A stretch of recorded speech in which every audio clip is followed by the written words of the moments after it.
Certes, la barre est un petit peu haute, mais je pense qu'on peut y arriver, non? Qu'est-ce que vous en pensez? Si, on va croiser les doigts. Hein. Ben, on se le souhaite. Mais Audrey Lamy et Alan Mauduit, bonjour à tous les deux, soyez les bienvenus. Bonjour. Bonjour. Merci d'être là pour parler de ce film qui est absolument incroyable, une espèce de western. C'est vraiment incroyable. Je l'ai vu au cinéma et j'ai passé un vrai bon moment. On rigole, je vais vous dire que j'ai adoré. Cool, merci beaucoup. Comment poursuivre derrière? Simplement peut-être en lançant la bande-annonce? Allez, on y va. Question diplôme, je vois un brevet des collèges, une formation en coiffure, question expérience professionnelle, Miss Nord-Pas-de-Calais. Waouh! Je viens pour la X. Maman, pourquoi on n'achète pas la Mini? Non, on n'a pas les moyens. Bah si t'achetais moins de drogue aussi. Tu vas dégager, oui. C'est nous qu'on n'a pas payé le loyer, c'est nous qui t'en tort. Tu peux comprendre ça? Tu peux commencer quand? Tout de suite. Ah, putain! Ça va? Quel enfer, hein. Attends de nettoyer la machine ce soir. Ouais, bah ça sera sans moi. Ça a toujours été une pétasse. T'es vraiment canon, tu sais.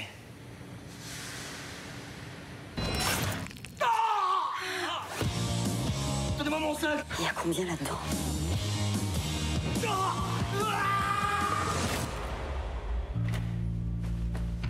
Il est mort.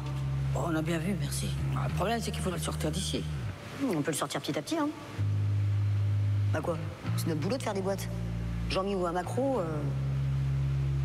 c'est pareil, non?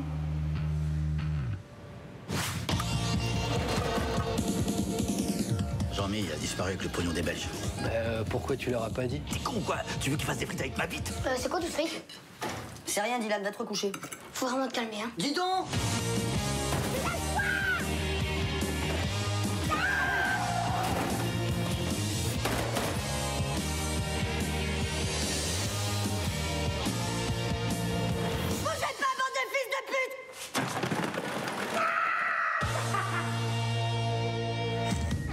Le 13 mars au cinéma et en avant-première dans notre région au cinéma Kinépolis à Lomme et au cinéma UGC à Lille en ce mercredi soir. Audrey Lamy et Alan Mauduit avec nous sur weo.fr et puis aussi sur le Facebook de Weo en Facebook Live. Vous pouvez d'ailleurs interagir avec nous. Ce personnage, comment vous le décrivez, ce personnage de Marilyn, Audrey? C'est marrant cette petite intonation. Ouais. Comment on peut décrire vraiment la folie de Marilyn? Ouais, la folie, c'est pas mal. Bah oui, la folie parce qu'elle est cash, elle est sans limite, elle dit ce qu'elle pense, elle a rien à perdre. Elle a ce côté très, très rock'n'roll, très excessive dans tout. Elle te colle une baffe, elle te roule une pelle juste après. Enfin voilà, on ne sait jamais à quoi s'attendre avec ce personnage-là. Donc c'est chouette de jouer des rôles comme ça aussi. Pourquoi? Bah parce que je pense que je dois être un tout petit peu Marilyn, mais on va dire je dois être 10% de Marilyn. Vous n'avez pas la même garde-robe, je suis sûr. Non. Oui, Quand j'ai beaucoup insisté pour cette coupe de cheveux. Hein. C'est vrai? Ah ouais. La frange, faut pas changer. Non, c'est surtout cette couleur quand même. On va parler de la coupe Bigou tout à l'heure. Mais non, le plaisir surtout de jouer ce personnage parce que c'est loin de nous et puis on peut tout se permettre. Il n'y a pas de limite. On s'éclate à composer, à créer, à dessiner ce personnage-là presque de BD avec les fringues, avec cette coupe de cheveux, mais en restant dans un côté très réaliste. Moi, c'est ça qui m'a plu, c'est qu'on prend le risque de prendre des personnages comme ça, hyper colorés, avec beaucoup de caractère, et on les embarque dans une aventure complètement rock'n'roll. J'adore. Alors, il y a un trio qui se complète avec Yolande Moreau et Cécile de France, qui, elles aussi, sont dans des personnages complètement incroyables. Ah bah oui, non mais toutes les trois, c'est-à-dire qu'un trio dément, une Yolande Moreau qu'on a envie de revoir dans ce genre de régime. Moi, je suis très fan de Yolande Moreau. Elle est extraordinaire. Ouais. Et j'adore tout ce qu'elle fait, mais c'est vrai que de la retrouver dans ce genre de registre-là, en mamie flingueuse, qui prend un fusil, qui est prêt à scier le canon pour couper des têtes, pour tirer dans tous les sens. Quel bonheur de la voir là-dedans, c'est dément. Et Cécile de France, pareil, on l'a vu, le dernier film qu'elle a fait, c'est Mademoiselle de Jonquière, et on la voit dans une cagole, dans une cagole avec le crayon marron, l'intérieur Alan, abricot. vous ne l'avez pas gâté pour le coup, hein? Ben non, il fallait qu'elle soit comme ça, il fallait qu'elle soit sur cette espèce de... Enfin, c'est un personnage qui arrive de la Côte d'Azur, qui a quitté son nord natal il y a 15 ans, et elle a passé sa vie un peu sur des podiums, quoi, un petit peu hors sol, moi je lui disais. Et là, on la prend au moment où elle chute.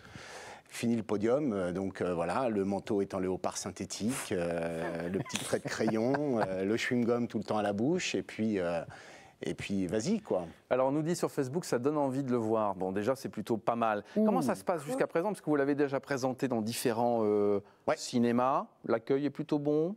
Excellent. On Ouais. touche du bois parce que on vit une belle tournée. Franchement, on vit une super tournée, mais parce que je pense que les gens, ils ont aussi envie d'avoir des choses un peu plus différentes. Je sais que je ne vais pas lui faire plaisir en disant ça, mais il y a un côté Tarantino à la française qui, moi, je suis consommatrice de ce genre de film où les nanas n'ont pas peur, elles prennent les armes, elles y vont, c'est des vrais rebelles. Et en même temps, on n'est pas dans le côté féministe à mort, à détruire les mecs, pas du tout, parce qu'elles vont être mélangées dans cet univers de mafieux, donc très masculin, où ça tire dans tous les sens. Elles n'ont pas les codes, donc ça va amener beaucoup de comédie. Vous parliez tout à l'heure de mélange de genres, de western, de polar, c'est-à-dire que la richesse de ce scénario, c'est incroyable. Alan, il avait tellement peur de faire qu'un film qu'il a voulu mettre tous ses fantasmes, c'est ce qu'il dit souvent. Et il y va à fond pour le coup. Bien que les hommes en prennent un coup, pour la virilité, là, on est mal sur ce coup-là. Mais qu'est-ce que vous aviez envie de faire avec ce film-là? Vous aviez envie justement de vous lâcher et de proposer ce western, parce que pour le coup, le terme de western, il est vraiment fort et il colle bien à votre film. Ouais, moi c'est mon premier film en solo, puisqu'avant j'ai fait Vilaine et j'ai créé la série Kaboul Kitchen avec Jean-Patrick Bénès. Et là, c'est la première fois que j'y allais en solo. Et j'ai dit à JP, celui-là, je vais le faire tout seul parce que c'est vraiment tous mes kiffs d'ados, d'enfants, d'adultes. Voilà, toute ma culture en littérature américaine, de Jim Thompson à Harry Cruz, et puis le western spaghetti, les films de genre. Donc voilà, le cinéma gore aussi. Comme disait Audrey, c'est mon premier, mais j'ai fait comme si c'était mon dernier, quoi. Donc c'est vraiment ma culture, quoi. Ça, c'est vraiment ma culture, quoi. Alors, ça se passe évidemment, et vous l'avez vu dans la bande-annonce, à Boulogne-sur-Mer, chez nous, dans notre région. Il y a un truc avec la région, Audrey. Bah ouais, j'aime le Nord. Pourtant, je viens du Sud, mais il y a cette chaleur, cette sympathie. Rappelle-toi que je suis quand même un tout petit peu belge. C'est vrai.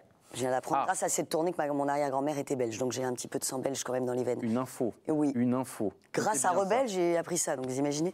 On en apprend tous les jours, mais oui, c'est chouette de venir tourner, ici, parce que vous êtes il y a un super accueil, il y a un super public. Souvent, c'est ce qu'on dit, c'est que quand on est allé à Boulogne-sur-Mer hier pour présenter le film, et souvent on choisit le Nord au tout début de la tournée.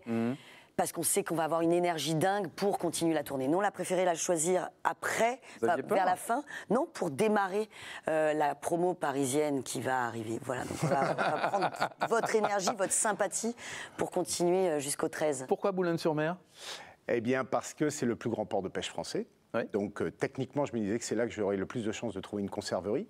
Or, il n'y en a plus qu'une, Petit-Pierre, une véritable conserverie industrielle. Donc, il n'y en a plus qu'une, et par chance, ils nous ont ouvert leurs portes. Et puis parce que j'avais envie d'aller sur le même terrain que les films dits sociaux, un peu plus gris que le mien et c'est un peu plus dramatique que le mien. J'avais envie, qui sont plus fréquents que ce genre de films comme Rebelle. Et donc j'avais envie de venir sur ce terrain-là pour dire, moi, on peut aussi prendre des ouvriers, des ouvrières en l'occurrence, et puis les emmener dans autre chose, les emmener dans... On n'est pas du tout dans le misérabilisme, je vous le confirme, parce que j'ai vu le film, donc on n'est vraiment pas du tout là-dedans, et pas non plus dans le cliché. Alors il y a des scènes qui sont d'anthologie, on ne va pas tout révéler, mais il y a une scène où ça tire de partout dans le salon de Yolande Moreau qui est absolument incroyable. Qu'est-ce qui a été le plus dur à tourner pour vous, Audrey Lamy? Plus dur, c'est-à-dire... Ou le plus facile, tiens. Plus dur, plus facile. Quelle est la scène la plus...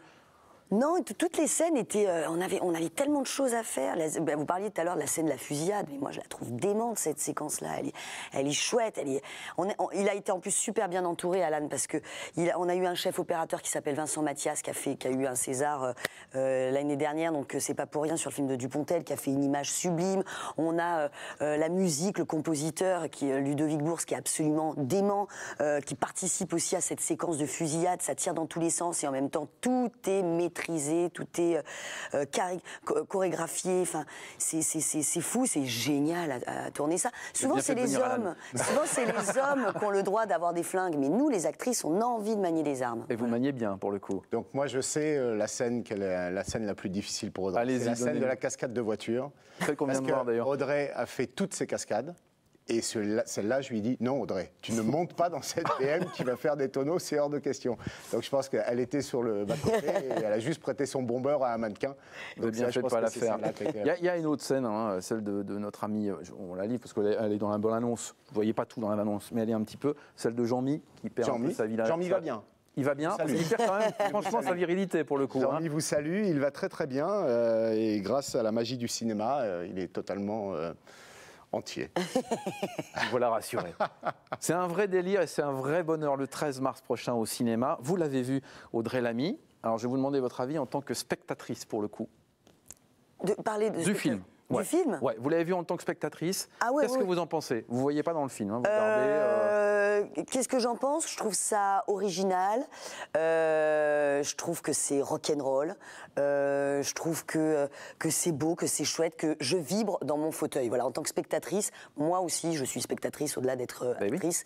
Oui. Et quand j'achète ma place de cinéma, j'ai envie de vibrer un peu dans mon fauteuil. Sinon, je vais regarder une bonne série sur Netflix à la télé et je suis tranquille. Et là, tu as envie de prendre ton billet, tu as envie de voir ça parce qu'il y a des rebondissements à chaque seconde et que ça fait du bien. C'est pour ça que vous le défendez aussi beaucoup en tournée. Vous suivez Alain un peu partout. Je suis jalouse de ne pas avoir réalisé ça parce que c'est vraiment... Souvent les journalistes ils me disaient mais qu'est-ce que vous adoriez faire, quel est le personnage que vous adorez? Et j'ai toujours dit un Tarantino à la française. C'est pour ça que je dis que je suis fan de ça. Alors là on n'est pas dans Kill Bill, on est dans un Kill Bill de Boulogne-sur-Mer. Donc ça, mais justement c'est chouette parce que ça a encore plus de caractère. Voilà, c'est très... Qu'est-ce que vous en pensez sur ce qu'elle vient de dire? Je pense que ça va. Bah bon, ça va, oui, il faut que j'arrête de l'écouter parce que là, je sais pas, je vais plus passer les portes. Mais non, on a essayé de faire du bon boulot d'artisan. Voilà, on a essayé de, nous aussi, d'être, on parle des ouvriers du cinéma, donc voilà, moi j'en fais partie. Donc on a essayé de faire au mieux, d'offrir un divertissement un tout petit peu à côté de ce qu'on a l'habitude de voir. Mais je pense, j'ai essayé à chaque fois de ne pas être gratuit. Voilà, et que tout ça ait quand même du sens. Voilà, donc 13 mars. 13 mars au cinéma. Ouais. Nous irons, moi j'irai revoir le film et vous irez voir ce film le 13 mars au cinéma pour découvrir notre région aussi, parce que c'est tourné en partie. Oui. Pas seulement, mais en partie. Et je remercie d'ailleurs la région pour son soutien également financier. Ben alors c'est fait. Voilà. Merci beaucoup d'être venu jusqu'à nous. Rebelle 13 mars au cinéma. Merci infiniment. Vous ne bougez pas les amis. Dans quelques instants, on revient avec d'autres rencontres et d'autres découvertes.